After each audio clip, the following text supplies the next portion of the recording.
Voilà, c'est bon. Allô? Oui, allô? Ouais, désolé, non, j'étais là me préparer là. Parce que toi, il faut se préparer.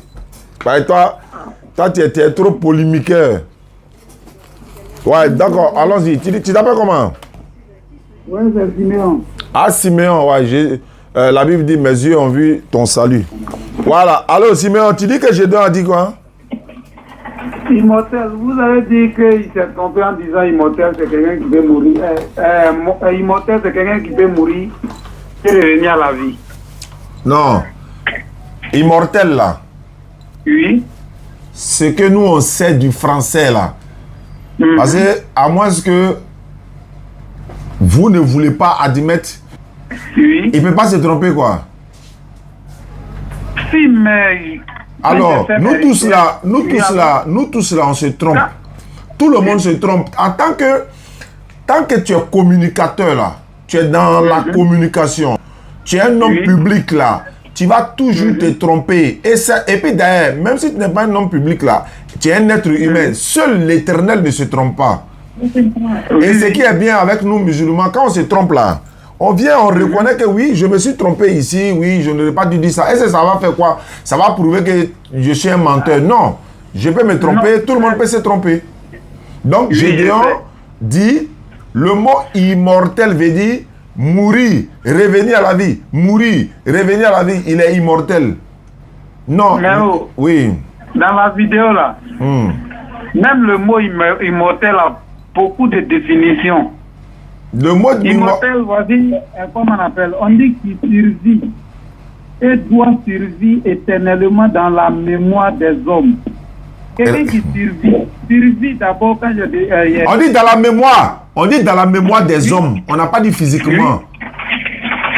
Oui, mais survie veut dire quoi? Oui, mais la suite du mot dit quoi? Il survit dans la mémoire des hommes, vit éternellement. On doit comprendre survie pour comprendre la suite. Oui, mais la suite là, la suite donne le sens même du mot. Dans la mémoire, c'est comme si Arafat actuellement, on peut dire Arafat a survécu, comment on appelle? Non, quand on dit les immortels là, ça veut dire ces œuvres là sont encore là.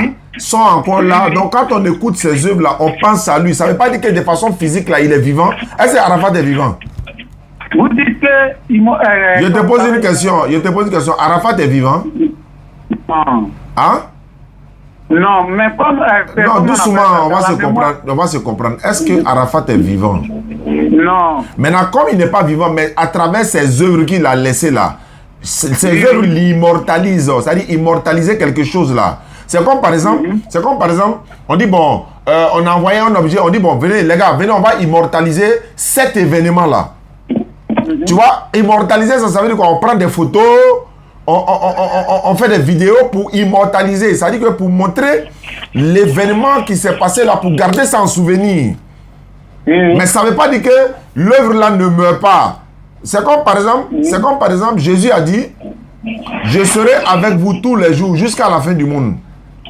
Mais est-ce qu'il est parmi nous lui-même? Non. Alors, à travers son enseignement, à travers ses enseignements, à travers les passages, à travers la parole qu'il a laissée dans la Bible, Moïse est parmi nous, Abraham est parmi nous, Mohammed sallallahu alayhi wa sallam est avec nous. Pourquoi? À travers leur enseignement. Maintenant, quand on dit, regarde par exemple, je vais te lire un texte de ta Bible. Comme tu dis immortel là, tu vas voir ce que la Bible va dire. Ne quitte pas, hein. 1 Timothée 6, 16. Vous voulez défendre le mensonge, quoi. Reconnaissez. Attends, je dois c'est un ange, quoi. Le père. Attends, je vais lire la parole. Arrêtez de faire comme si c'est un ange, là. Lui, quelqu'un qui dit... Non, il fait beaucoup d'erreurs même. Il y a beaucoup de choses. Sur ce point-là, je suis sûr et certain qu'il ne s'est pas trompé. Bon, d'accord, je vais te poser quelque chose. Attends, je vais te poser une question. 1 Timothée 6, 16. On dit qui seul possède l'immortalité, qui habite une lumière inaccessible, que nul homme n'a vu ni ne peut voir, à qui appartient l'honneur et la puissance éternelle. Amen. Je vais reprendre la partie. Qui seul possède l'immortalité. Ça veut dire quoi? Le seul qui ne meurt pas. Ah? Le seul qui ne meurt pas. Non, non, non, le seul qui est mort est revenu. T'as pas dit que immortalité, là, c'est mourir, Non, revenir. Le père, il dit. Attends d'abord. Le seul qui... Vous m'avez dit que quelqu'un qui meurt peut revenir à la vie, c'est un mortel. Non, il est bien, hein, il est dit. Quand on dit ici... Non, mais répondez-moi. Mais moi, il te pose question, toi, tu réponds pas et puis tu es en train de fuir. Non, il n'y a pas vu la question. C'est qui moi je parle là. Bon, attends. Mortel veut dire quoi? Mortel veut dire quoi? Mortel. Mortel veut dire c'est quelqu'un qui meurt, qui ne revient plus à la vie. Non, il n'est pas dit éternel. Il dit mortel. Attends. Mortel.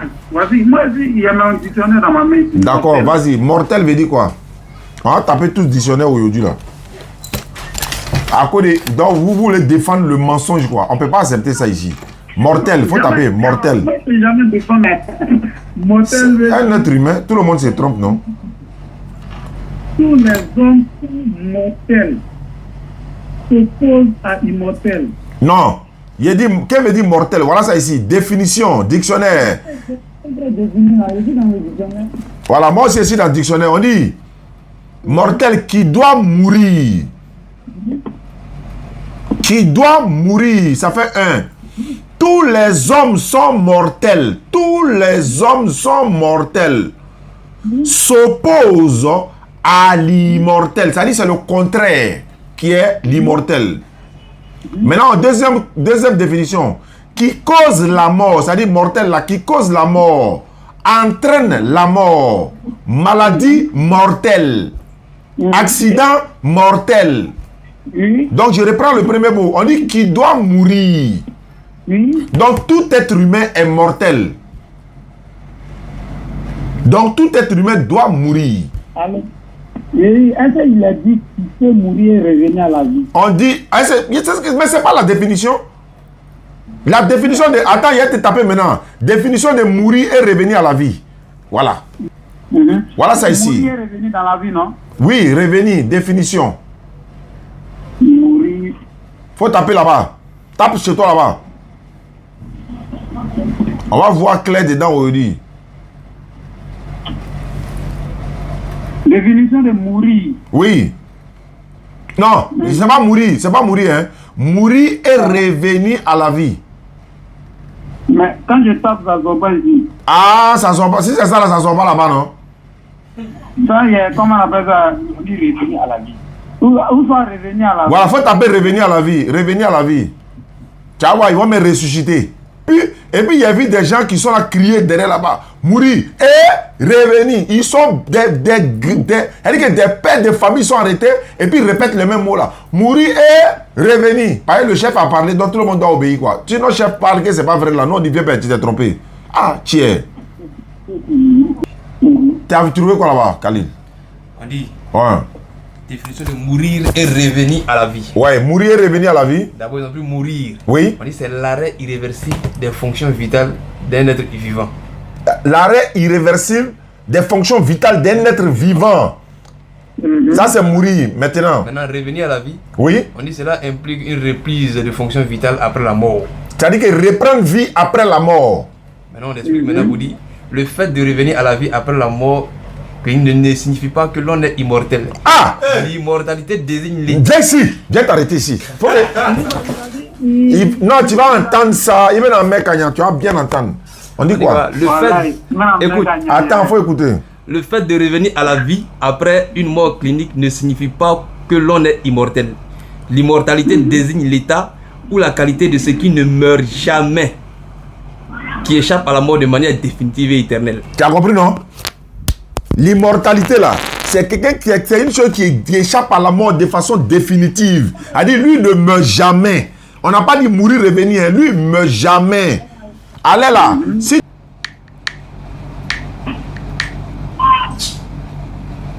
Mortel.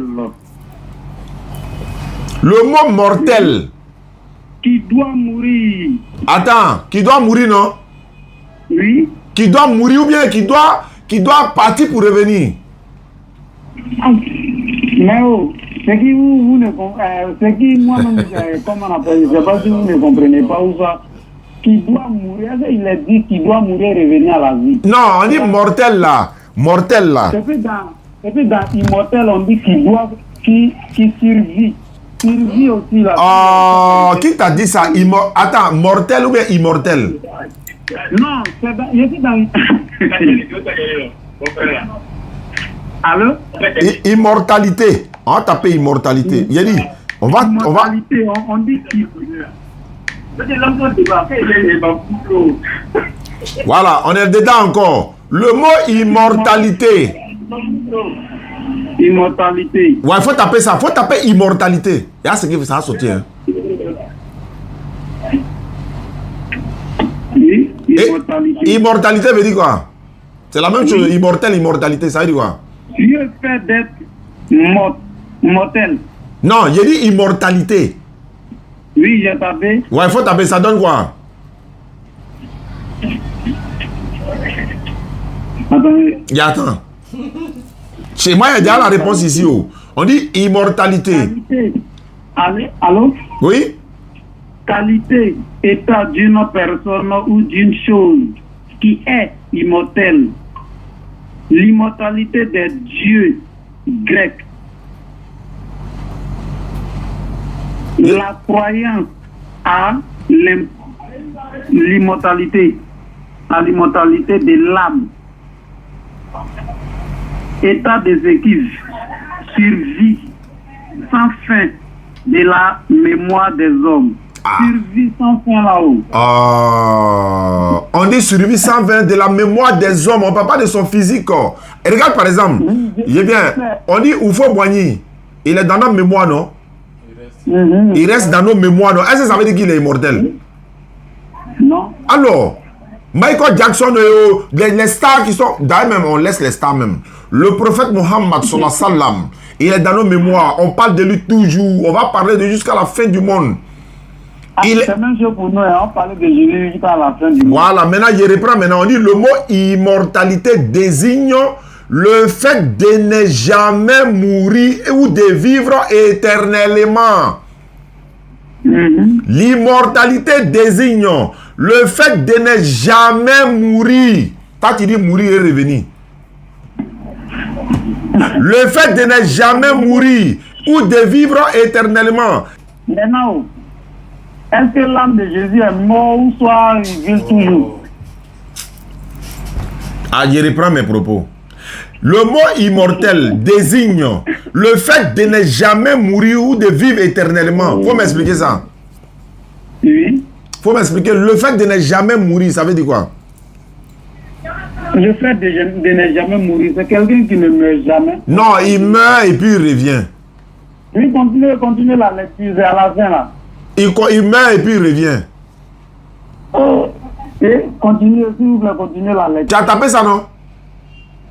Oui, dans mon dictionnaire là, quand il tape ça, ça sort pas. Non, faut dire revenir à la vie après la mort. Faut dire revenir à la vie après la mort. Voilà, quelqu'un, une personne qui revient à la vie après la mort. Faut taper ça, une personne qui revient à la vie après la mort. Une personne revient. Voilà, on va finir ça en même temps. Une personne revient à la vie après. Une personne qui revient à la vie après la mort est souvent appelée ressuscité, où l'on parle de résurrection. Contexte religieux. Dans plusieurs religions, on croit à la résurrection. Christianisme, vous êtes toujours ici, hein? Christianisme, Jésus-Christ est ressuscité après sa mort. Et puis on a dit son nom. Du coup, on dit son nom. Du coup, on dit son nom même. Tellement que c'est de Jésus, vous parlez même. Donc ça veut dire, quand on est ressuscité après sa mort, on appelle ça résurrection, ressuscité. On n'appelle pas ça immortel. Ressuscité. Faut taper ressuscité. Attends, tout ça là, faut taper ressuscité. Faut taper ressuscité. Moi, ça là, ça sort pas là, c'est que toi tu mens. On dit Jésus-Christ. Bah attends, hein, ton Dieu Jésus là. Quand on dit Jésus est ressuscité là, dans la Bible là, ça veut dire quoi? Ça veut dire qu'il est mort, il est ressuscité. Est-ce que c'est mort immortel, ils ont écrit là-bas, mais c'est ressuscité, ils ont écrit. Oui, c'est de nous, hein. Mais Quelqu'un qui ressuscite. Est-ce que c'est forcément qu'un immortel, c'est quelqu'un qui meurt jamais? Je répète, immortel, c'est quelqu'un qui meurt. J'ai dit, selon la Bible, là, Jésus est immortel ou bien il est ressuscité? C'est quel mot qui est écrit pour Jésus? Il est mortel puisqu'il vit éternellement. Non, c'était pas la question. Dans la Bible, c'est quel mot qui est utilisé pour Jésus? 3 jours, 3 nuits, là. Après, qu'est-ce qui s'est passé pour Jésus? Il a été immortel ou bien il a été ressuscité? Mais là-bas, ils ont parlé de ressuscité. Pourquoi il n'a pas dit immortel? Pourquoi il n'a pas dit immortel? Ah ouais. Ouais. On a une définition. Pourquoi il n'a pas dit immortel? Pourquoi ils ont dit ressuscité? Mais est-ce que c'est partout on peut employer tous les mots? Parce que les mots ne correspondent pas partout, il faut les placer. Quand c'est immortel, c'est immortel. Quand c'est ressuscité, c'est ressuscité. Quand c'est éternel, c'est éternel. Là, on est ressuscité. D'ailleurs même, je veux savoir quelque chose. Oui. Dans la Bible, Lazare, là, il est immortel ou bien il est ressuscité? Lazare, il est ressuscité. Non, il est immortel, selon Gédéon. Selon Gédéon, puisque Lazare, là, Lazare, il était mort, non? Et puis il est revenu. Il est où aujourd'hui? Lazare est où? Lazare est mort encore. Non, c'est qu'il est immortel. Mais après, il est monté. C'est qu'il est sûr, il est parti une fois pour revenir, c'est qu'il est immortel. Non, mais après, il a survécu. Est-ce qu'on t'a parlé de survivre éternellement? Gédéon a dit survivre. Il dit éternel là, selon lui, hein, immortel là, c'est mourir et revenir. Mourir et revenir, mourir et revenir, mourir et revenir. Quand j'ai tapé immortel, j'ai vu survie dans la définition là. Moi, je te demande maintenant, Jésus là, il est immortel ou bien il a été ressuscité? Je peux dire qu'il est immortel puisqu'il vit maintenant éternellement. Non, il ne faut pas dire tu peux. Il dit dans la Bible là-haut. Est-ce qu'ils ont mis pour Jésus immortel ou bien c'est ressuscité, ils ont mis? Si c'est pas écrit, mais... Je te demande simplement, dans ta Bible là, c'est immortel, ils ont mis pour Jésus ou bien c'est ressuscité? C'est pas écrit. Non, il vient. Qu'est-ce qui n'est pas écrit? Bon, attends, ne quitte pas. Attends, allô? Tu es là, non? Ne quitte pas, hein? Oui, je suis là, Ah! Moi, c'est Jean-Luc. Ouais, non, les frères, en route. Allô? Oui, shalom. Ouais, shalom, Jean-Luc, ça va bien? Oui, ça va super bien, par la grâce de Dieu. Tu es disponible pour quelques minutes, là? Oui. J'ai un frère qui est en ligne, là, il n'est pas encore ajouté, quoi. On est là parler. Attends, il a ajouté en même temps, là, tu vas voir, voilà.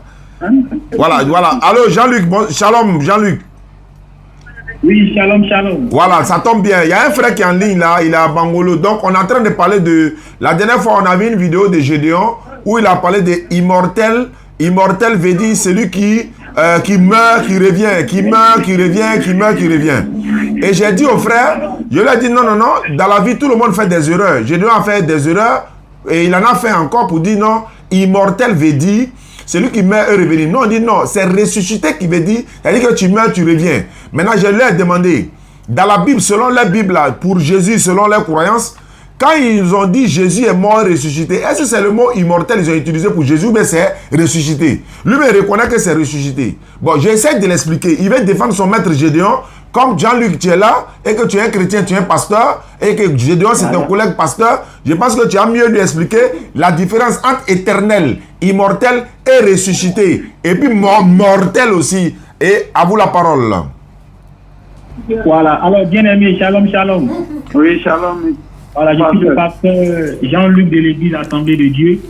Effectivement, voilà, comme l'a dit notre frère musulman, je crois que Jésus-Christ n'est pas Dieu. Mais rassurez-vous, je ne suis pas le seul pasteur. Je connais beaucoup de collègues pasteurs aux AD, aux bases d'honneur.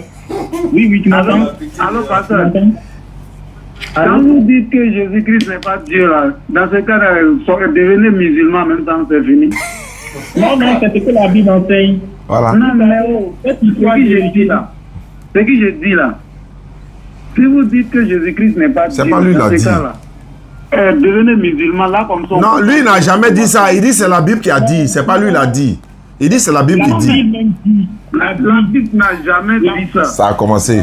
On est des immortels. Il a appliqué. Le gars est rentré. Il a pris sur son dos. Ils sont là-bas dit. Jean chapitre 3, le verset 16. Jean chapitre 3, le verset 16. C'est Jésus lui-même qui parle. Jean 3, le verset 16. D'abord là.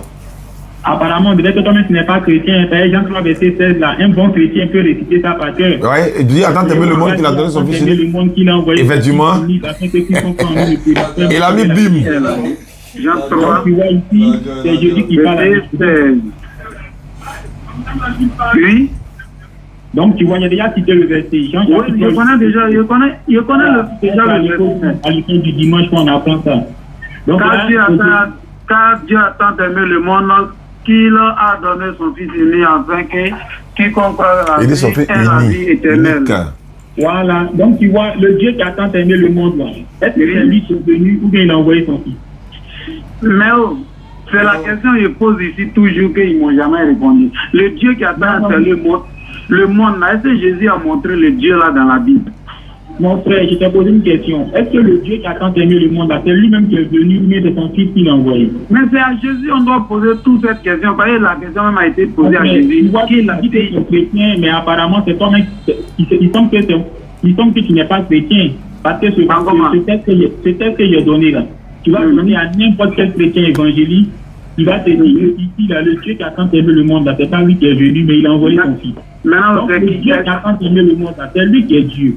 Tu comprends? C'est lui qui est Dieu. Ton Fils qui l'a envoyé, lui n'est pas Dieu, il est ton Fils. Tu comprends? Pour t'expliquer encore, le mot Fils de Dieu, là, ça ne s'applique pas seulement à Jésus. Voilà. Dans la Bible, là, quand tu prends Genèse chapitre 6, le verset 1 à 2, les anges sont appelés Fils de Dieu. Et quand tu prends Jean chapitre 3, le verset 7, Dieu lui-même appelle les anges ses fils. Oui, bien aimé, je t'entends. Jésus aussi a été appelé Fils unique. Pourquoi on dit Fils unique? C'est la partie qui m'échappe un peu. D'accord. Pourquoi Jésus a appelé Fils unique? Non, je vais t'expliquer, parce que en tant que pasteur, c'est mon rôle de t'expliquer. Voilà.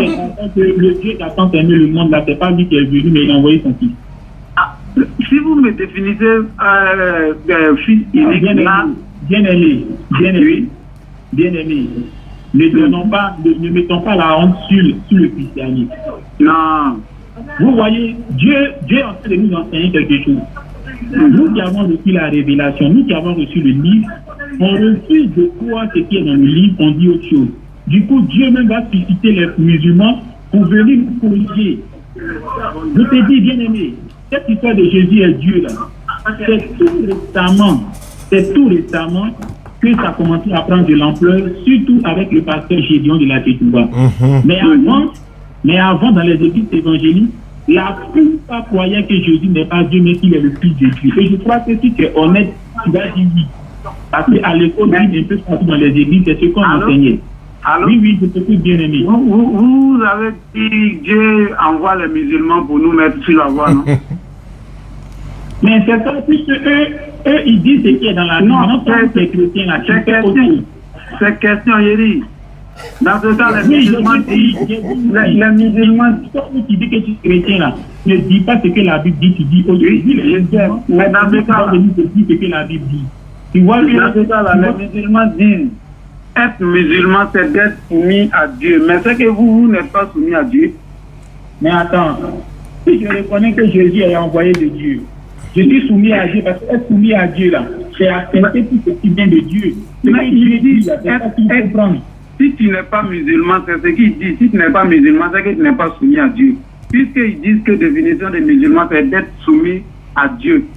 Mais si vous n'êtes pas musulman, dans la Bible là, tous ceux qui ont servi Dieu, Jésus, est-ce qu'ils n'étaient pas soumis à Dieu? Ils étaient soumis à Dieu, mais c'est pas moi qui dis. C'est les musulmans qui vous défendent la guerre qui ont dit ça. Non, laisse il défend la vérité, il ne défend pas les musulmans. Un serviteur de Dieu, même Jésus, il n'était pas soumis à Dieu. Est-ce que tu connais dans la Bible? Qui? Vous dites? Est-ce que dans la Bible, tu connais un seul serviteur de Dieu, même Jésus, même les anges, qui ne sont pas soumis à Dieu? Il n'y en a pas. Tous étaient soumis à Dieu.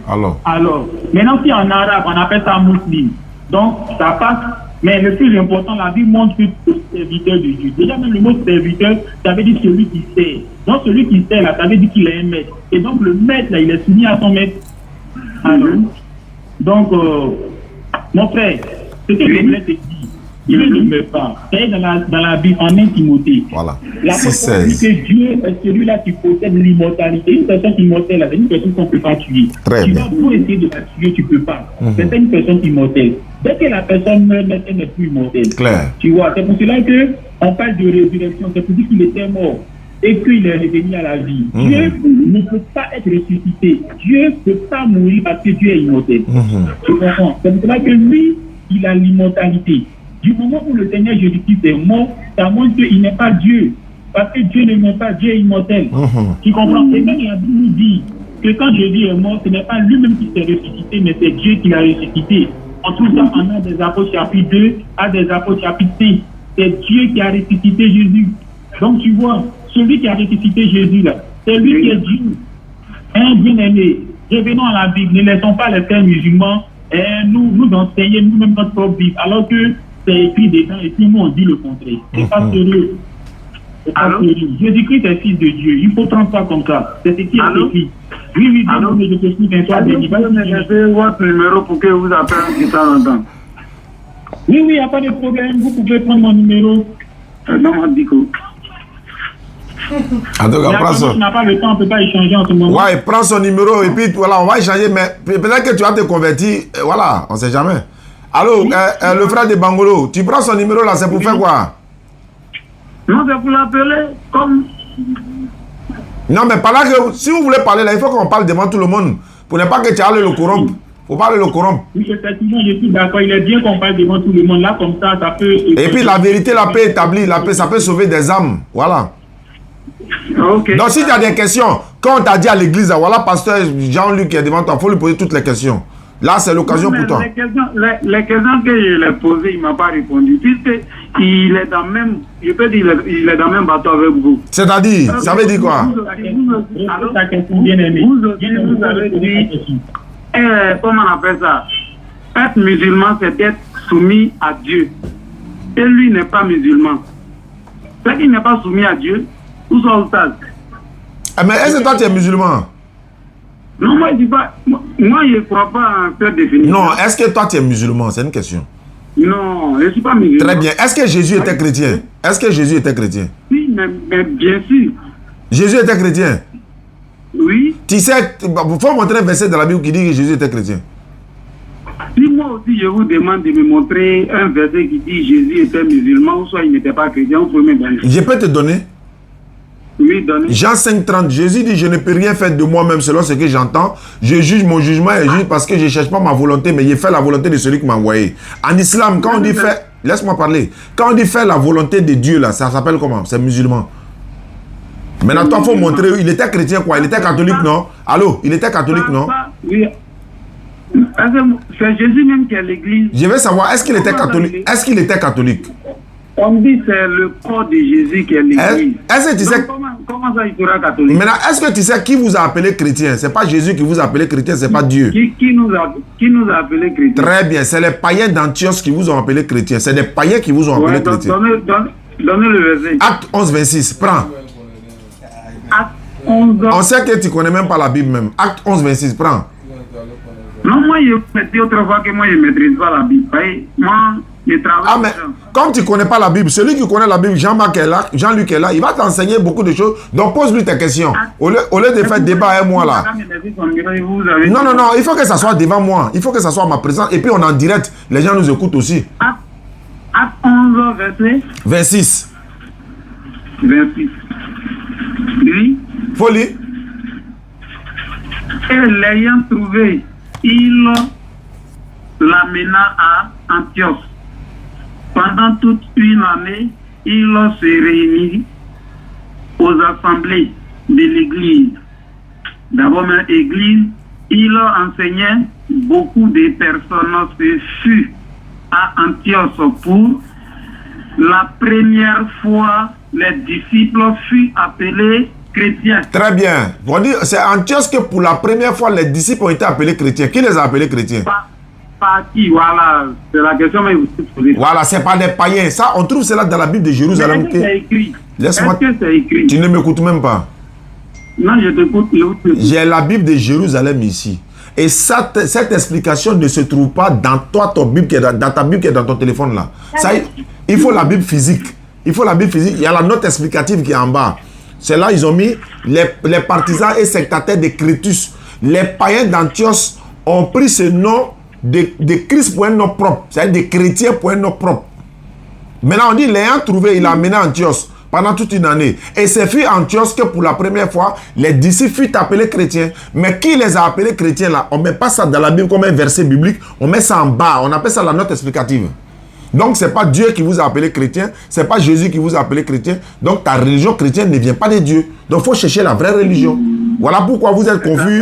D'autres disent Jésus est Dieu, d'autres disent n'est pas Dieu, d'autres disent le Fils de Dieu. Les témoins de Jéhovah disent Jésus n'est pas Dieu. Les catholiques disent Sainte Marie, Mère de Dieu. Toi, tu dis Jésus était chrétien. Donc, il était chrétien catholique alors. Même chose chez vous. D'autres portent des pantalons courts. Oh, on parle de Dieu. On parle de Dieu. On ne parle pas d'habillement. On parle de Dieu.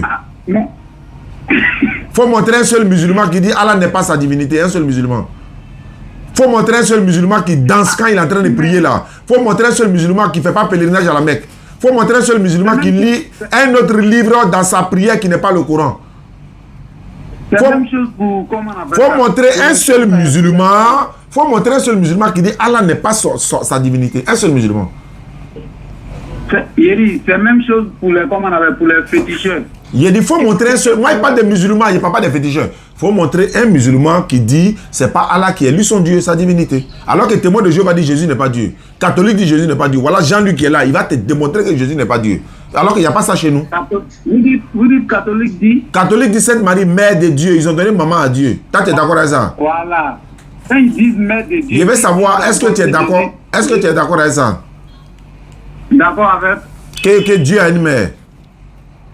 Dieu a une mère. Non, je ne suis pas d'accord. Mais attends, tu es d'accord avec ça? Je vous dis non. Tu sais pourquoi tu es d'accord avec ça? Toi, tu n'as pas dit que Jésus est Dieu. Mais bien sûr. Alors, la maman de Dieu, là, c'est qui? C'est pas Marie. Donc, tu es catholique? Tu es un catholique. La maman de... Tout chrétien qui dit Jésus est Dieu est catholique. Il doit accepter que Jésus a une maman qui est Marie. Si la catholique dit Mère de Dieu, là, toi, tu es catholique. Son papa, c'est qui? Tu es un catholique. Est-ce que catholique t'a parlé de papa de Dieu? Ils t'ont dit Sainte Marie, Mère de Dieu. Toi, tu dis Jésus est Dieu. C'est vous qui... Attends, oh. Attends. Le Dieu dont Marie est la mère, là, c'est qui? Le Dieu donc... Marie est la mère de quel Dieu? Marie est la mère de Jésus, comment on appelle ça? Physiquement, sinon spirituellement là. Jamais. Marie est la mère de quel Dieu? Je veux savoir. Il dit Marie est la mère de Jésus. Non, attends, il dit Marie est la mère de quel Dieu? Tu dis Jésus. Marie est la mère de quel Dieu? Vous voulez dire de dire quel Dieu? Bon, Jésus. Marie est la mère de quel Dieu? Il y a combien de dieux? Il y a un seul. Il y a un seul. Mais c'est que c'est... Vous dites de dire quel Dieu même aujourd'hui? Marie a accouché quel Dieu? Quel Dieu? Marie a accouché Jésus. Mais il n'est pas Dieu. Si vous dites que... Marie... Non, est-ce qu'il est Dieu mais il n'est pas Dieu? Il est Dieu mais il n'est pas Dieu pour toi. Il est Dieu pour moi. Alors, donc Marie est la mère de quel Dieu? Marie est la mère de Jésus. Il faut dire Marie est la mère de Dieu Jésus. Mais bien sûr, Jésus est Dieu pour moi. Donc Marie est la mère de Dieu. Donc Marie est la mère de Dieu. Donc tu es catholique. Donc tu es un catholique. Jamais. Bon, Jean-Luc, à toi la parole, il faut lui démontrer maintenant. D'accord. Alors, bien aimé, tu m'entends? Oui, on entend. Alors, tu vois, ce que je voulais te faire comprendre. Malheureusement, tu n'es pas le seul. Ils sont nombreux, Ils sont nombreux. chrétiens comme toi. Effectivement. Qui croient que Jésus-Christ est Dieu. Et ça a commencé à prendre de l'ampleur depuis que le pasteur Chédion de la Tchétouba a essayé d'expliquer à sa façon, on va dire, ce faux enseignement. On entend parfois dire comme ça que le Fils de Dieu, ça veut dire Dieu dans un corps de chair. Je crois que tu crois aussi que le Fils de Dieu, c'est Dieu dans un corps de chair. C'est ça, non? Oui, oui. Je vais t'expliquer si on appelle le Fils. Oui. Je vais t'expliquer Fils unique là. Voilà. Est-ce que tu sais que l'expression Fils unique là, elle ne se trouve pas dans toutes les Bibles? Dans tout ça? Dans toutes les Bibles. Ah, ça, comment je ne sais pas. Voilà. Il y a des Bibles où ils n'ont pas mis unique, ils ont mis simplement son Fils. Mais que ce soit les Bibles où ils n'ont pas mis unique, ou bien les Bibles où ils ont mis son fils, ce n'est pas grave. Lorsqu'on dit qu'il est le fils unique, selon certaines versions de la Bible, c'est pour montrer que Jésus-Christ est particulier. Il est particulier parmi tant d'autres fils que Dieu a. Parce que la même Bible te dit en Genèse, chapitre 6, le verset 1 à 2, c'est un passage que tu connais, que les anges sont les fils de Dieu. Du moment que la même Bible te dit que les anges sont les fils de Dieu, si elle te dit en Jean chapitre 3, le verset 16, que Christ est le fils unique, c'est pour dire que le mot unique là n'est pas à prendre au sens littéral, mais au sens figuré. Parce que dans la même Bible, Genèse chapitre 6, le verset 1 à 2, te dit que les anges sont fils de Dieu. Et tout à l'heure, tu viens de confirmer que la même Bible dit que toi et moi, nous sommes fils de Dieu. Donc, si Dieu a plusieurs fils, si Jean 3 dit que Jésus est unique, c'est qu'ici le mot unique n'est pas à prendre au sens propre, mais au sens figuré. Juste pour montrer que Jésus-Christ est particulier. Tu vois, le jour où Jésus a pris son baptême, selon Matthieu chapitre 3, le verset 16 à 17, Dieu a dit celui-ci est mon fils bien-aimé. Donc, parmi tous les fils que Dieu a, Dieu dit Jésus-Christ est son bien-aimé. De même aussi que dans la même Bible, Dieu dit que David est l'homme selon son cœur. Donc, parmi tous les enfants de Dieu, David est l'homme selon le cœur de Dieu. Dans la même Bible, Dieu dit qu'Abraham est son ami. Donc, parmi tous les fils de Dieu, Dieu dit qu'Abraham est son ami. Donc, tu vois, chacun est unique. Chacun est unique devant Dieu. Nous sommes tous les fils de Dieu. Les uns sont les fils de Dieu. Jésus est fils de Dieu. Toi et moi, nous sommes fils de Dieu. Mais chacun est unique. Abraham, bien qu'étant fils de Dieu, il est l'ami de Dieu. David, bien qu'étant fils de Dieu, il est l'homme selon le cœur de Dieu. Et Jésus, bien qu'étant fils de Dieu, il est son fils bien-aimé. Tu comprends? Oui. Tu comprends? Maintenant, ce que j'aimerais te dire, c'est que Jésus-Christ, en tant que fils de Dieu, il n'est pas Dieu dans un corps de chair. Ça, c'est une mauvaise façon de concevoir l'expression fils de Dieu. La même Bible définit l'expression fils de Dieu. Quand tu prends Romains chapitre 8, le verset 12, l'apôtre Paul dit que fils de Dieu, c'est une personne qui est guidée par le Saint-Esprit. 14, donc, Romains 8, 14, pas 12. Dieu, selon Paul, il faut que cette personne soit guidée par le Saint-Esprit. C'est pour ça que le même Paul dit en Romains chapitre 1, le verset 1 à 3, que c'est après avoir reçu le Saint-Esprit que Christ a pu déclarer fils de Dieu. Tu comprends? Donc, lorsque Jésus-Christ a reçu le Saint-Esprit, là, qu'il put déclarer fils de Dieu.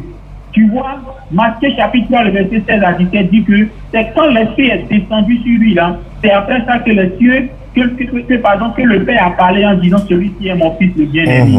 Donc c'est après qu'il ait reçu le Saint-Esprit qu'il put déclarer fils de Dieu. C'est pareil aussi pour toi et moi.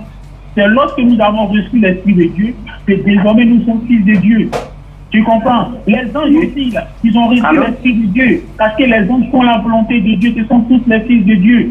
Tu comprends? C'est pour cela que je viens rapidement. C'est pour cela que Jésus dit toujours en Matthieu chapitre 5 que tous ceux qui font la paix, il dit heureux les pacifiques, car ils sont appelés fils de Dieu. Donc une personne qui fait la paix c'est la volonté de Dieu, elle est fils de Dieu. Donc fils de Dieu, en fait, c'est serviteur de Dieu. Parce que quand tu reçois l'Esprit de Dieu, ton esprit là, te pousse à faire la volonté de Dieu.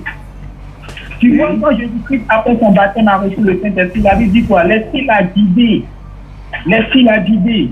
Donc, il était guidé par l'Esprit de Dieu. Et l'Esprit le guidait pour faire quoi? Pour faire la volonté de Dieu. Il a dit qu'il est venu pour faire non pas lui sa volonté, mais la volonté de celui qui l'a envoyé. Et il a même dit que le Dieu qui l'a envoyé l'a prescrit tout ce qu'il devait dire et enseigner. Et annoncer. Tu comprends? Donc, c'est ça, fils de Dieu. Fils de Dieu, c'est serviteur de Dieu. Tu comprends? Maintenant, ce qu'il faut savoir, Jésus n'est pas Dieu. Parce que Jésus lui-même, il priait Dieu. C'est lui qui est à côté de toi. Voilà. Oui. Il faut prendre Jean chapitre 17, le verset 1. Tu vas voir comment Jésus priait. Ça va aller. Tu vas voir comment Jésus prie dans ce passage-là. Jean chapitre 17, verset 1. Ça ira. Chapitre 17. Verset 1, tu vas voir comment il prie. Et tu vas me dire si Jésus se prie lui-même, mais s'il prie quelqu'un d'autre. Oui, tu peux faire la lecture. Après avoir ainsi parlé, Jésus leva les yeux au ciel et dit, Père, l'heure est venue. Glorifie-moi ton Fils, comme ton afin fils, que ton Fils te glorifie. Donc tu vois, Jésus, comment il prie? La Bible dit, il lève les yeux vers le ciel et il dit paix. Mais dis-moi, quand quelqu'un prie et puis il lève les yeux vers le ciel là, il s'adresse à lui-même, il s'adresse à quelqu'un qui est dans le ciel. Il s'adresse à quelqu'un qui est dans le ciel. Donc, Jésus-Christ, voilà. Donc, Jésus-Christ, en levant les yeux vers le ciel pour prier, et il dit Père, c'est pour dire qu'il s'adresse à quelqu'un qui est dans le ciel et non à lui-même. Tu comprends? Donc, Jésus ne priait pas lui-même, mais il priait quelqu'un qui est dans le ciel, et c'est celui-là qu'il appelle Père. Et tu vois, au verset 3, il dit la vie éternelle, fait qu'il te connaisse, toi le seul vrai Dieu. Donc, il appelle ici son Père le seul vrai Dieu. Le seul, là, c'est exclusif. Autrement dit, seul le Père, oui, est digne d'être appelé le seul vrai Dieu. Autrement dit encore, en dehors du Père, tous les autres dieux ne sont pas vrais. Il n'y a que le Père seul qui est le seul vrai Dieu. Tu vois, autre chose qui montre que Jésus-Christ n'est pas Dieu, c'est que Jésus-Christ, par exemple, pendant qu'il était sur la terre, ses disciples lui ont demandé l'heure de la fin du monde. Or, nous savons, selon la Bible, que quand Jésus-Christ parle à ses disciples, il ne les cache rien. Jésus ne cache rien à ses disciples, il les dit tout clairement. Donc, en Matthieu chapitre 24 au verset 3, les disciples vont lui demander quand sera la fin du monde. Et c'est comme ça que Jésus va répondre en disant que lui, Jésus, là, il ne connaît pas l'heure de la fin, ni les... Marc 13, 32, Matthieu 24, 36. Je comprends.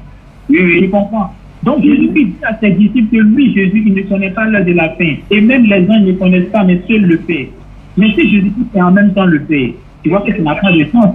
Lui, il va connaître, et puis le Père va connaître. Donc, ça veut dire que lui et le Père sont distincts. Ce n'est pas la même personne. Est-ce que vous dites que lui et le Père sont distincts? Bien sûr. Parce que lui, Jésus, il dit à ses disciples que lui, Jésus, il dit le Père dans lui, lui aussi, il est dans le Père. C'est pas ça aussi là. Bon, il veut comprendre. Oui, effectivement, Jésus l'a dit. Mais tu dois comprendre ça littéralement. En ce moment-là, ça veut dire que la Bible se contredit. Parce que le même Jésus, selon ce que je viens de dire en Matthieu chapitre 24, il dit à ses disciples que lui, Jésus, ne connaît pas l'heure de la fin et que le Père seul sait. Or, si lui ne connaît pas et que le Père sait, ça veut dire que lui et le Père n'ont pas la même connaissance. Or, s'il est lui-même le Père, normalement, lui et le Père doivent savoir l'heure de la fin. Maintenant, quand Jésus dit qu'il est dans le Père et que le Père est en lui, qu'est-ce que ça veut dire? Voilà. Vous voyez cette expression, Jésus-Christ l'a employée à plusieurs reprises. Oui. Voilà, il l'a employé à plusieurs reprises. Quand tu prends Jean chapitre 17, le verset 20 à 21, dans la prière que Jésus adresse au Père, Jésus utilise la même expression pour parler de ses disciples. Il demande à ce que lui et le Père soient en ses disciples et que les disciples soient en lui et le Père.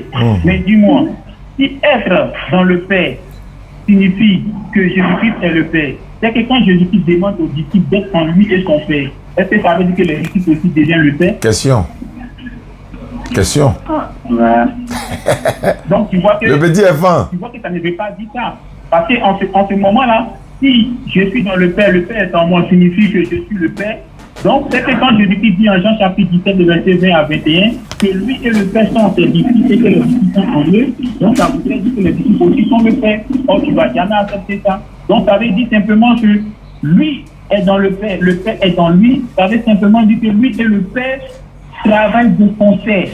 Autrement dit, les deux sont un dans l'unité d'action. De même que quand il dit en Jean chapitre 17, le verset 20 et 21, le Père et lui sont ses disciples et que les disciples sont en eux, c'est pour dire que lui, le Père et ses disciples travaillent aussi en l'unité. Oui. Voilà, c'est juste pour mettre en exergue leur unité d'action, leur unité de pensée, leur unité de volonté. Tu comprends? Maintenant, allô? Oui, allô? Comment on appelle ça? Et là, je dois devenir musulman ou soit rester chrétien? Non, moi, ce que je peux te dire, reste chrétien, mais il faut prendre ce que la Bible dit. Problème. Non. Est-ce qu'on s'est mis ensemble? Lui, il est chrétien, moi, je suis musulman. Mais seulement, on est tous d'accord que Jésus n'est pas Dieu. Il n'est pas le seul chrétien qui n'est pas d'accord que Jésus n'est pas Dieu. Il n'est pas le seul chrétien. Vous me dites d'être musulman, lui, il me dit de rester toujours chrétien. Voilà, mais c'est toi qui choisis maintenant. On ne t'oblige pas. C'est toi qui fais le choix. Ah, moi, voilà, c'est toi. Il reste. Oui. Voilà, tu restes chrétien, il ne faut plus adorer Jésus. Voilà. Jean-Luc est là, il va te dire ça. Il ne faut plus adorer Jésus. Est-ce que toi, tu vas accepter ça? Donc, c'est de l'hypocrisie tu fais. Voilà. C'est-à-dire que tu as resté chrétien, mais tu as adoré Jésus alors qu'il t'a démontré que Jésus n'est pas Dieu. Il faut laisser faire des musulmans. Mais il ne faut plus adorer Jésus. Parce que si tu adores Jésus, si tu meurs dans ça, tu vas en enfer. Toi, tu adores l'homme. Comment tu peux laisser Dieu pour aller adorer sa créature? Romains 1,25 le dit. Ils ont adoré la créature au lieu du Créateur qui est béni éternellement. Ils ont adoré la créature au lieu du Créateur qui est béni éternellement. Il ne faut pas adorer Jésus, il faut adorer le Dieu de Jésus. Maintenant, les versets que Gédéon donne à Haïti, ça d'où? Voilà, mais il faut demander à Jean-Luc. Oui, voilà. Je suis là. Donc, je vais aborder tous les versets que Gédéon donne. Gédéon cite le texte d'Isaïe, chapitre 35, le verset 5 à 6. Tu peux lire ça. Si tu veux même, il faut commencer à partir du verset 4, il n'y a pas de problème. Alors, s'ouvriront les yeux des aveugles, s'ouvriront les oreilles des sourds. Non, il faut repartir derrière. Non, il faut partir derrière. C'est derrière encore. Il faut commencer au verset 4. Pour aller jusqu'au verset 6. Dites à ceux qui ont le cœur troublé, prenez courage, ne craignez point. Voici votre Dieu, la vengeance viendra. La rétribution de Dieu, il viendra lui-même et vous sauvera. Oui. Alors, s'ouvriront les yeux des aveugles, s'ouvriront les oreilles des sourds. Au verset 6, non? Oui, au verset 6. Alors, les boiteux sauteront. Les boiteux sauteront comme un cerf. Et les langues du muet éclatera de joie, car les eaux jailliront dans le désert et des ruisseaux dans la solitude. Voilà. Tu vois, tu connais bien cette prophétie, non? Le pasteur Gédéon l'utilise beaucoup. Tu vois un peu, non? Oui. Voilà. C'est ça. Isaïe 35, le verset 4 à 6. Il a dit quoi? Dieu dit, il viendra lui-même. Et lorsqu'il viendra, voici les signes. Les aveugles vont voir, les boiteux vont marcher, les lépreux seront purifiés. Et il ne s'arrête pas là. Il dit dans le désert, les eaux vont jaillir. Et qu'il y aura de la verdure dans le désert. C'est ça? Maintenant, dis-moi, quand Jésus est venu là, c'est vrai que les aveugles ont vu clair. C'est vrai que les lépreux ont marché. C'est vrai que les boiteux même ont marché. Mais est-ce que les déserts ont fleuri? Vous dites? Est-ce que quand Jésus est venu, les déserts ont fleuri, les déserts ont disparu? Les déserts n'ont jamais disparu. Donc tu vois, donc est-ce que cette prophétie s'applique à Jésus? Est-ce qu'il parlait des déserts en tant que tel? Mais quand il dit les aveugles vont voir là, est-ce qu'il parle aussi des aveugles en tant que tel? Il parle des aveugles, comment on appelle ça? Ceux qui ne connaissent pas les Écritures. Où ça? Quand il dit les boiteux vont marcher là, il parle des boiteux mais il ne parle pas des boiteux. Non, cette question est posée.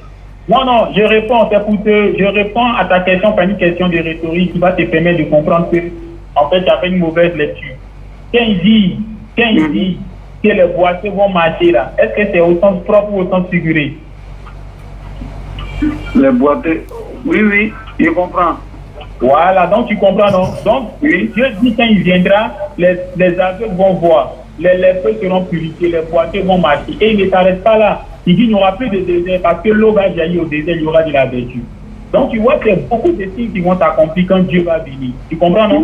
Oui. Or, quand Jésus est venu, est-ce que tous ces signes-là se sont accomplis? Est-ce que le désert a disparu? Tu as dit non.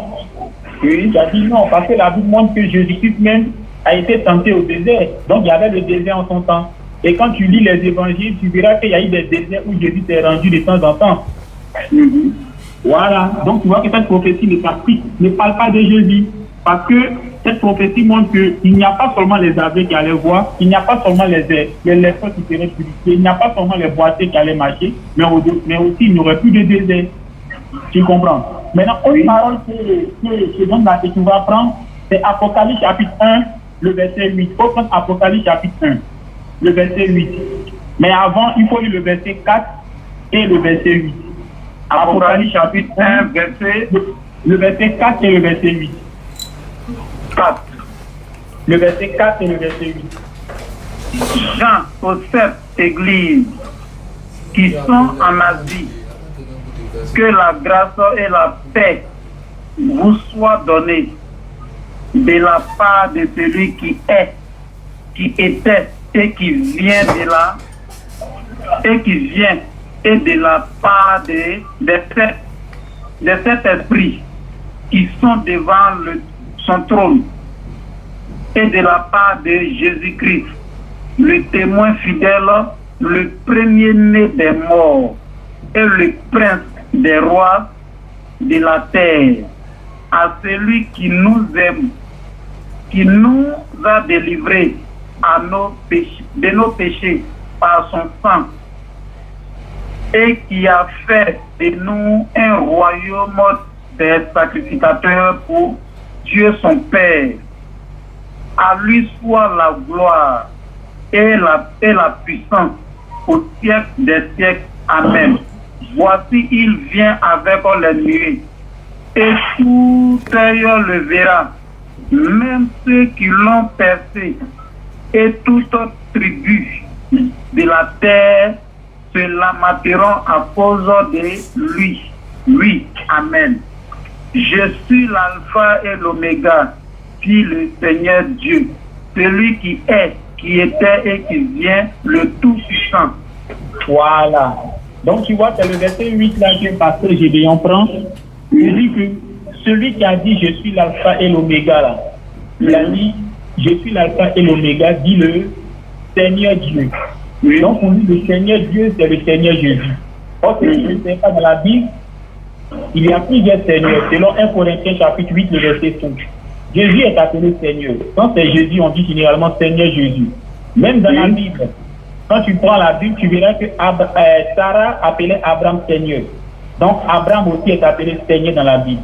Mais tu vois qu'en Apocalypse chapitre 1, le verset 8, lui qui parle, ce n'est pas le Seigneur Jésus, ce n'est pas le Seigneur Abraham, mais c'est le Seigneur Dieu.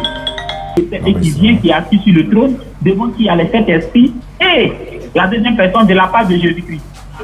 Donc tu vois que le verset 4 là, qui est assis sur le trône, qui est celui qui est, qui était et qui vient, donc par le verset 4 de Apocalypse chapitre 1, c'est Dieu. Donc c'est le Seigneur Dieu qui dit je suis l'alpha et l'oméga. Et le Seigneur Dieu, celui qui est, qui était et qui vient. Oui, vas-y mon frère. Le verset 7 là, le verset 7. Voilà. Donc au verset 7, ici, très bien. Ici, on parle de Jésus-Christ qui viendra et que tout œil le verra. Mais comme je te l'ai dit, pour comprendre, tu verras, après avoir dit, après avoir parlé de la venue de Jésus qui viendra et que tout œil le verra, il a dit Amen, point. Tu vois un peu, non? Il y a un Amen. Voilà. Donc, Jean dit quoi?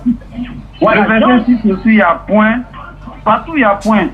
Oui, partout, il y a point. Mais ce que je vais dire, quand tu lis à partir du verset 4 jusqu'au verset 8, tu comprends bien qui est celui qui est, qui était et qui vient. Ce n'est pas le Seigneur Jésus. Parce que, regarde, tu dis quoi?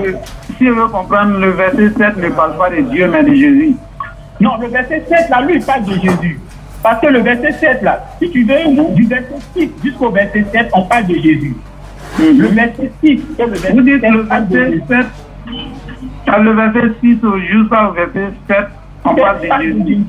Parce que, regarde au verset 4, c'est Jean qui parle. Hein. Tu vois au verset 4, Jean s'adresse aux 7 églises.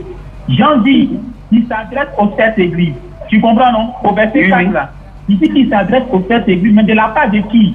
De la part de celui qui est assis sur le trône, qui est, qui était et qui vient, devant qui il y a les sept esprits, et de la part de Jésus-Christ, et puis décrit Jésus-Christ. Il dit c'est Jésus qui les a rachetés, voilà, qui a fait des sacrificateurs pour Dieu son Père, et que Jésus-Christ va venir, ceux qui l'ont tué vont le voir. Tu comprends un peu, non?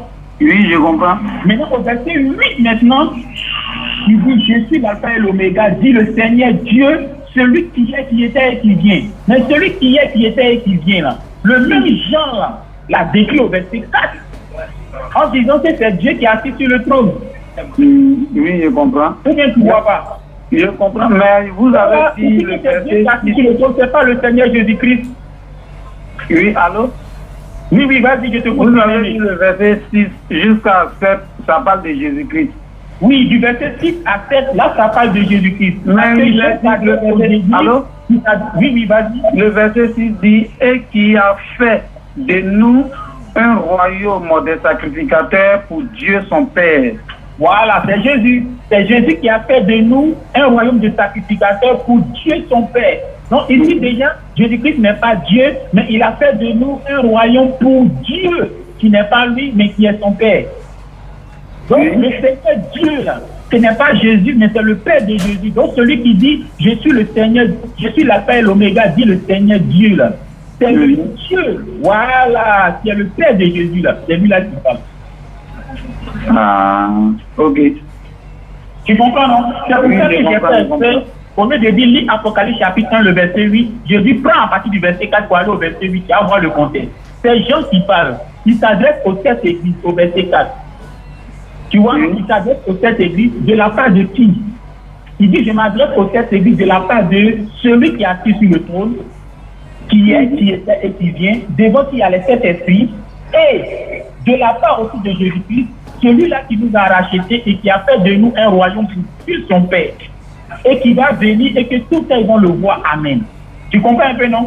Oui, je comprends. Maintenant, au verset 8, maintenant, celui qui était et qui vient là, devant qui a les 7 esprits là, il parle en disant, je suis l'alpha et l'oméga, j'ai le Seigneur Dieu, celui qui est, qui était et qui vient. Oui. Tu comprends maintenant? Oui, je comprends. C'est ça. Et si tu veux encore mieux comprendre ça, il faut prendre Apocalypse chapitre 4 même et le chapitre 5. Tu verras qu'au chapitre 4, Jean dans sa vision va voir Dieu qui est assis sur son trône avec des Apocalypse 4, non, on ne va pas dire ça parce que c'est beaucoup. Voilà, et puis aussi le temps qui nous est parti aussi tire à sa fin. Il nous reste 3 minutes. Voilà, parce qu'il va être l'heure de la prière tout à l'heure. Voilà, donc quand tu prends Apocalypse chapitre 3... Mais rapidement, Jean-Luc, il faut lui expliquer affaire des mortels, immortels, confusion de Gédéon là. Voilà, donc Gédéon dit que quelqu'un qui est immortel, c'est quelqu'un qui meurt, qui revient à la vie. Mais Gédéon n'a qu'à revoir le dictionnaire, c'est pas un immortel. Un immortel, on va dire quelqu'un qui ne meurt pas, on dit immortel, c'est-à-dire qu'il ne peut pas mourir. Donc tu vas beau chercher à le tuer, tu ne peux pas le tuer. Même si tu le prends, tu le crases, tu le piques, tu le crases avec mortier, il ne meurt pas, c'est un immortel. Un immortel, tu le prends, tu le mets dans le feu, il ne meurt pas, c'est un immortel. Donc Dieu est immortel, c'est pour ça qu'on dit Dieu ne peut pas mourir. Dès que tu meurs net là, même si tu es mort une seconde et que tu es ressuscité après, tu n'es plus immortel. Tu comprends? C'est pour ça qu'en 1 Timothée, Paul décrit Dieu comme étant celui-là seul possède l'immortalité. Parce que seul Dieu ne peut pas mourir. Même si tout le monde on essaie de tuer Dieu, on ne peut pas tuer Dieu. Parce que Dieu ne peut pas mourir. Même si on prend Dieu, on le met dans le feu, et puis on met du feu encore sur lui, il ne peut pas mourir. C'est ça un immortel. Or, du moment où quelqu'un meurt et qu'il revient à la vie, il n'est plus immortel. D'ailleurs, quand Jésus est mort, pour qu'il revienne à la vie, qu'il a ressuscité. La Bible dit que c'est Dieu qui l'a ressuscité. Donc, c'est Dieu même, ça montre que Jésus-Christ, quand il est mort, il a eu besoin de Dieu pour le ressusciter. Tu vois? Donc, le Dieu qui a ressuscité Jésus, là, il est clair que c'est lui qui est au-dessus de Jésus. Maintenant, tu vois, pour terminer, 1 Corinthiens chapitre 11, le verset 3. Certains disent que Jésus n'est pas Dieu, mais c'est Christ qui est Dieu. Gédéon dit ça aussi. Que c'est Christ qui est Dieu, mais Jésus n'est pas Dieu. Mais quand tu prends 1 Corinthiens 11, 3, Paul dit Dieu est le chef de Christ. Alors si Gédéon dit que Christ est Dieu, le Dieu qui est le chef de Jésus, là, c'est Christ. Gédéon encore dit que non, c'est le corps de Jésus qui n'est pas Dieu, mais c'est l'esprit qui est dans Jésus, là, c'est ça qui est Dieu. Que l'esprit qui est en Jésus, là, c'est ça qui est l'esprit immortel. Avant, quand tu prends Luc chapitre 23, quand Jésus était sur la croix, il a dit, Père, en tes mains, je remets mon esprit. Et c'est l'esprit de Jésus qui est Dieu. Le Dieu à qui Jésus a remis son esprit, lui, il est qui alors? Lui, il est qui alors? Gédéon dit que Jésus-Christ est Dieu parce que Jésus-Christ a dit, tout pouvoir m'a été donné dans le ciel et sur la terre. Mais ce qu'il oublie, c'est que le pouvoir a été donné à Jésus. Celui qui a donné le pouvoir à Jésus, là. Entre lui, tu donnes pouvoir. Et celui à qui il a donné le pouvoir, qui est au-dessus de lui. D'accord. Merci beaucoup, Jean-Luc, toujours disponible pour l'enseignement. Merci beaucoup, chef frère de Bangolo. Chaque fois quand tu auras des questions à poser, tu peux nous appeler. Je peux ajouter Jean-Luc, une personne, une idée, 2 personnes, 2 idées. Voilà, on peut toujours se tromper. Hein. Gédéon se trompe, tout le monde se trompe. Maintenant, la vérité, c'est la vérité. Jésus n'est pas Dieu, il est un envoyé de Dieu. la Bible dit, et etc., etc. Donc, on va se retrouver une prochaine fois. Jean-Luc, il y a des gens qui m'ont contacté et puis bon, on voit ce que ça va donner. D'accord, shalom, shalom. Je suis là. Merci beaucoup à tous. Oui, allô, oui, il faut me le passer. Oui, allô? Oui, bonjour frère. Oui, bonjour. Ouais, le frère Ferdinand de Divo dit que tu veux te convertir en islam. Oui, oui. Est-ce que personne n'est obligé, hein? Non, non. D'accord, parce que lui, il est aussi l'un de nos convertis. Et voilà, donc, si tu veux te convertir en islam, il n'y a pas de souci, hein? D'accord. Voilà, donc, tu peux te convertir à tout moment. Donc, maintenant même, on peut le faire. Donc, tu vas lever l'index droit et puis on va répéter l'attestation de foi. D'accord. Ok, donc, il faut lever l'index droit et puis on va réciter ensemble. D'accord, c'est fait. D'accord, donc, tu répètes après moi. Il faut dire Ashahadu. Ashhadu Allah ilaha Allah illallahu illallah wa ashahadu wa ashhadu anna Muhammadan anna Muhammadan abduhu abduhu wa rasuluhu. wa rasuluhu. J'atteste avec ma langue. J'atteste avec ma langue. Je reconnais dans mon cœur. Je reconnais dans mon cœur. Il n'y a point de divinité qui mérite l'adoration, Il n'y a point de divinité qui mérite l'adoration, sauf Allah. sauf Allah. Et Mohammed est le messager d'Allah. Et Muhammad est le messager d'Allah. Jésus-Christ est le messager d'Allah. Jésus-Christ est le messager d'Allah. Voilà, c'est bon, tu es devenu musulman, tu descends l'index droit. Voilà, c'est comme ça qu'on fait pour devenir musulman. Donc, il va t'apprendre à prier, comme lui, il est déjà musulman. Donc, il va t'apprendre à prier. Merci beaucoup. D'accord.